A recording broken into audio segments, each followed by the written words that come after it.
C'est Dina Sawa. Aujourd'hui, nous allons développer un sujet qui parle de la condamnation. Pourquoi? Parce que il nous arrive à tous de condamner les autres parce qu'ils n'ont pas toujours les mêmes opinions que nous. Il nous arrive de condamner les autres parce qu'ils sont tout simplement différents de nous.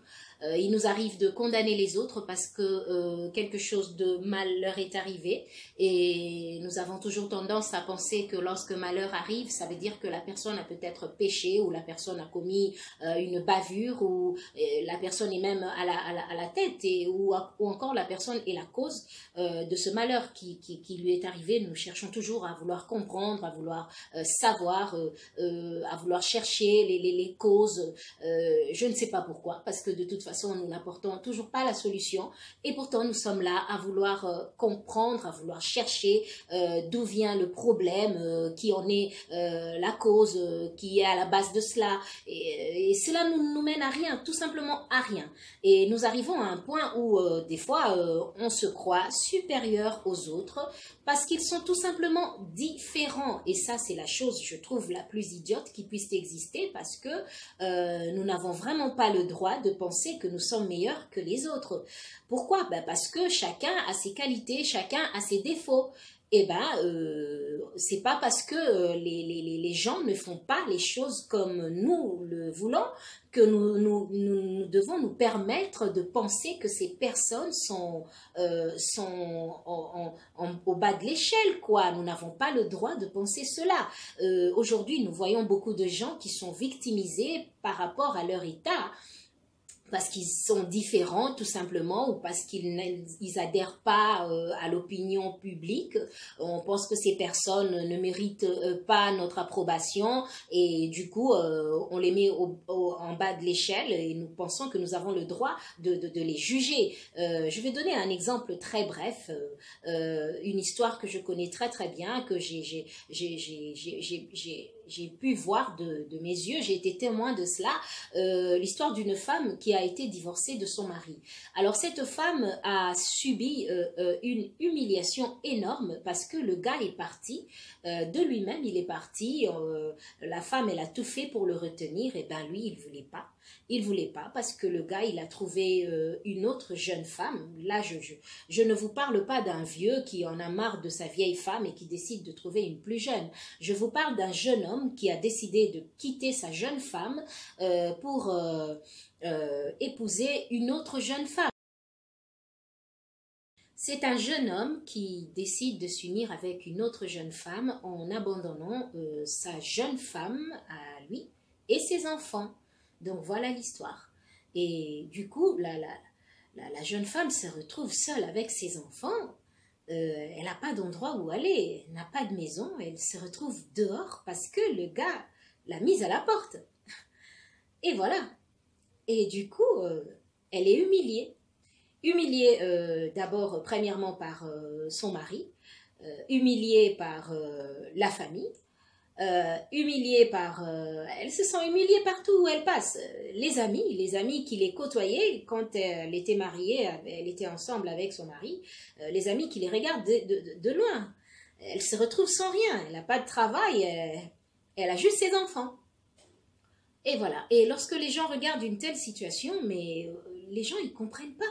Ils comprennent pas. Il y a des gens qui savent pas comment se comporter face à ce genre de situation. Ils savent pas, ils se disent, mais attends, est-ce que je dois être pour le mari ou pour la femme? Je fais quoi, moi?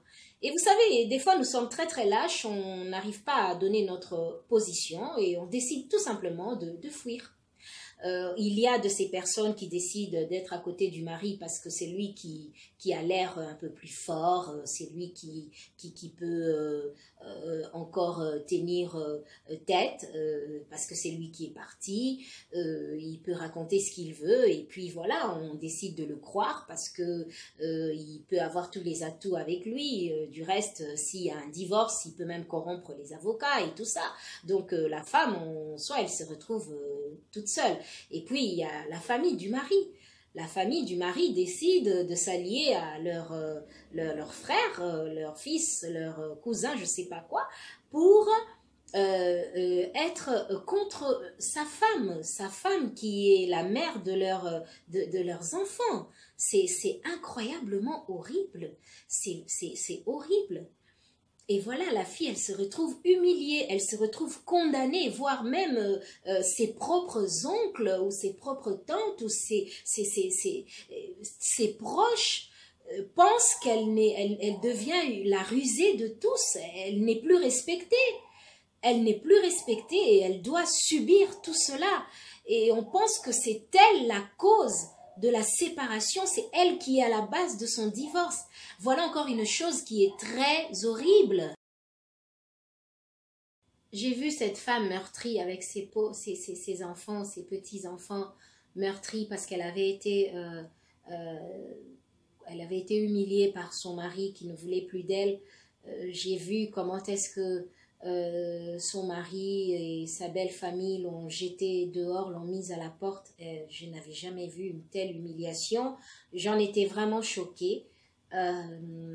Et beaucoup de gens ne voulaient plus d'elle.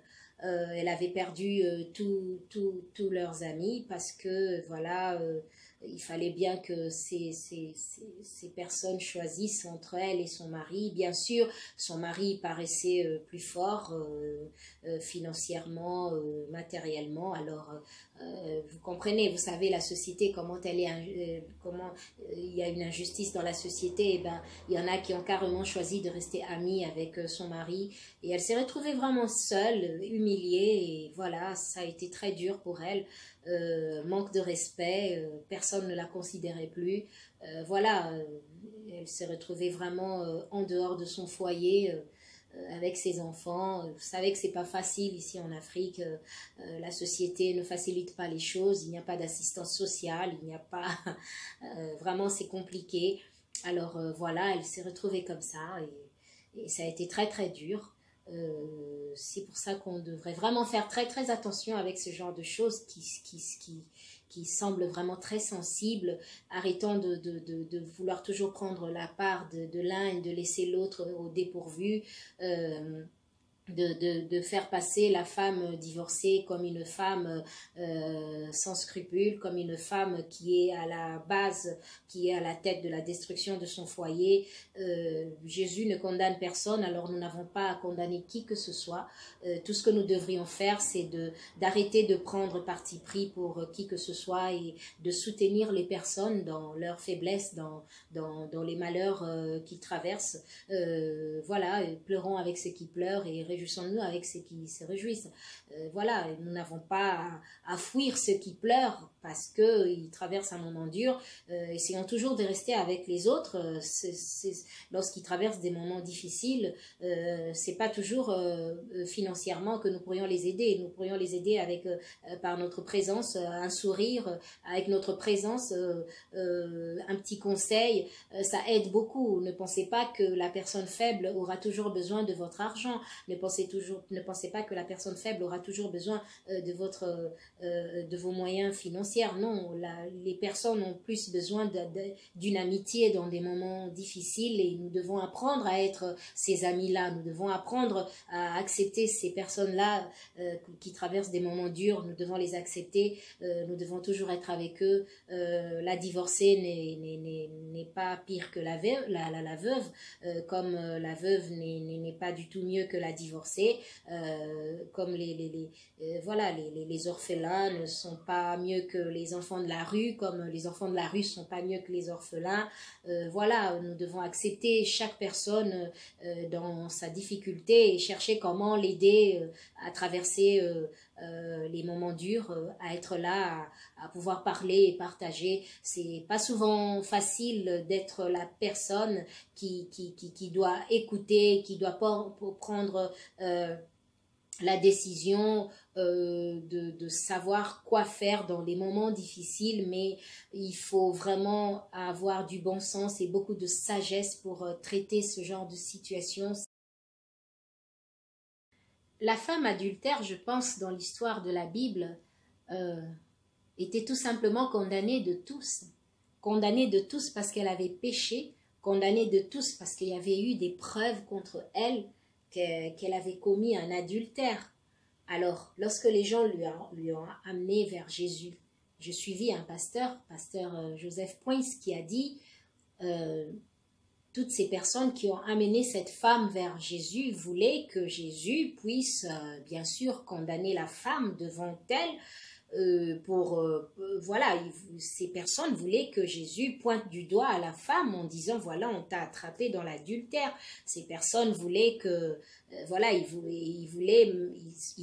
leur intention c'était de mettre Jésus devant un fait accompli, dans ce sens que voilà, que vas-tu faire maintenant? Nous avons la preuve que cette femme a commis un adultère. Mais attendez, où est l'homme avec qui cette femme avait commis un adultère? C'est vrai, l'homme était sûrement quelque part. Qui sait, comme le disait le pasteur Joseph Poins, peut-être que l'homme était l'un d'eux. Mais on s'en foutait, ça, tout le monde s'en foutait. Il fallait condamner la femme, parce qu'il y avait eu des preuves contre elle. Il fallait que Jésus condamne la femme. Mais tout le monde sait ce qui s'est passé après. Personne n'a pu jeter la pierre à la femme, parce que tout le monde se retrouvait dans le péché. À quoi bon de vouloir juger les autres? À quoi bon de vouloir vous trouver toujours que les autres sont mauvais, que les autres ne font jamais mieux que vous? Pourquoi juger les autres alors que vous-même n'êtes pas parfait du tout? Arrêtons de condamner les autres, décidons tout simplement d'accepter les autres tels qu'ils sont. Acceptons les autres tels que Dieu les a créés, comme Dieu nous a créés, bon sang, non mais comme nous nous acceptons, comme nous devons accepter les autres. Si nous n'arrivons pas à nous accepter, eh bien, commençons d'abord à nous accepter, et puis nous pourrions accepter les autres. Jésus n'a jamais condamné cette femme, au contraire, il lui a encore montré plus d'amour. Plus d'amour alors qu'elle était condamnée de tous, et il lui a même posé la question, où sont les gens qui te condamnent? Elle a dit, personne, il n'y a personne qui me condamne. Elle a amené cette femme jusqu'au point où elle n'avait plus à se sentir condamnée. Jésus l'avait amenée à ce point-là. Alors qui sommes-nous pour condamner les autres? Qui sommes-nous pour juger les autres? Non mais qui sommes-nous? Jésus il n'avait jamais péché. Le gars il n'avait jamais péché. Jamais qu'il avait péché de sa vie. Il avait toutes les raisons de jeter la pierre sur cette femme. Mais au contraire, il a décidé de lui montrer son amour. Il a décidé de lui montrer à quel point il l'aimait. Et cette femme, tout à coup, elle s'est sentie tellement juste. Elle s'est sentie tellement aimée parce qu'elle se disait, mais ce gars, il a jamais rien fait de mal. Et moi, je suis remplie de souillure, remplie de condamnation. Il décide de m'aimer. Ben, ça veut dire que je suis juste. Jésus avait tout simplement rendu cette femme juste devant tout le monde. Et c'est comme ça qu'elle s'était sentie juste, elle s'était tout de suite aimée. D'elle-même, personne ne lui a plus demandé de ne plus pécher. Dès l'instant où Jésus lui avait dit « va et ne pêche plus », elle n'est même plus partie, elle est restée avec Jésus. 20 ans de mariage, 30 ans d'amitié, 50 ans d'amitié, 50 ans de mariage. Tout ça, c'est des sacrifices, des rides, des querelles, des moments fous, des moments de rire, des moments intenses, des moments d'émotions négatives, affirmatives. Voilà la vie. La vie, c'est comme ça.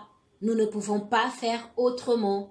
Acceptons-nous tels que nous sommes, acceptons les autres tels qu'ils sont avec leur comportement, acceptons de rester avec des gens qui sont différents de nous. Nous ne pouvons pas passer notre vie à chercher des gens qui nous ressemblent parce que nous n'allons pas les trouver. Acceptons-nous tels que nous sommes si nous voulons accepter les autres tels qu'ils sont. À chaque instant, à chaque moment que nous voudrions toujours ressembler aux autres, nous serons toujours des éternels insatisfaits qui voudront toujours chercher le meilleur. Le meilleur n'existe pas.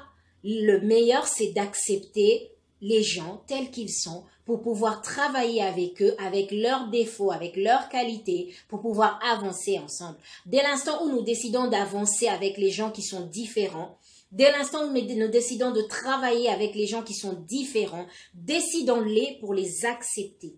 Parce que des fois, on n'arrive pas à accepter parce qu'ils sont tellement différents. Il y a des gens qui nous tapent sur les nerfs, nos enfants nous tapent sur les nerfs, nos maris, nos femmes, nos frères et sœurs, nos collègues au travail. Mais décidons de les accepter. Lorsque nous décidons de les accepter, eh ben, la vie sera tout simplement facile. Nous allons nous réveiller le matin pour aller au travail avec joie.